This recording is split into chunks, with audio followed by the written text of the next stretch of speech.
শ্রেয়া অরিজিৎ, নেহা নস্যি একটি গানের জন্য সবচেয়ে বেশি আয়কার জানেন কি? ভারতীয় চলচ্চিত্রে বিশেষ করে বলিউডে সঙ্গীতের একটি বিশেষ স্থান রয়েছে। এমনকি কিছু কিছু ছবি বক্স অফিস সফল হয় শুধু গানের জন্যই। সুতরাং বলিউডে গায়ক গায়িকাদের কদর যে এখানে কিছু কম নয় তা বলার অপেক্ষা রাখে না। সাম্প্রতিককালে অরিজিৎ সিং, শ্রেয়া ঘোষাল, নেহা কক্কর, বাদশার মতো সঙ্গীত শিল্পীরা বলিউড মাতিয়ে রেখেছেন। কিন্তু জানেন কি, বলিউডে একটি গানের জন্য সর্বোচ্চ পারিশ্রমিক কে পান? একাধিক সংবাদ মাধ্যমের দাবি, মায়েস্ট্রো ও এ.আর রহমানের গান পিছু ৩ কোটি টাকা পারিশ্রমিক নেন। সঙ্গীত পরিচালকের পাশাপাশি একাধিক ছবির গানে তিনি সঙ্গীত কণ্ঠও দিয়েছেন নিজের।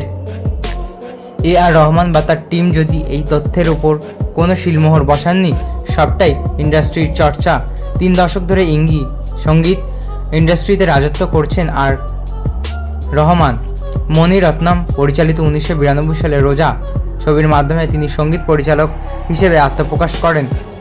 দীর্ঘ ক্যারিয়ারে একাধিক পুরস্কার পেয়েছেন, এমনকি গ্র্যামি, একাডেমি অ্যাওয়ার্ডের মতো সম্মানও পেয়েছেন তিনি। তো বন্ধুরা, আজকের ভিডিও আসলে ভালো লেগেছে, ভালো অবশ্যই একটি লাইক করবেন এবং আপনার কি মতামত কমেন্ট বক্সে অবশ্যই জানিয়ে যাবেন।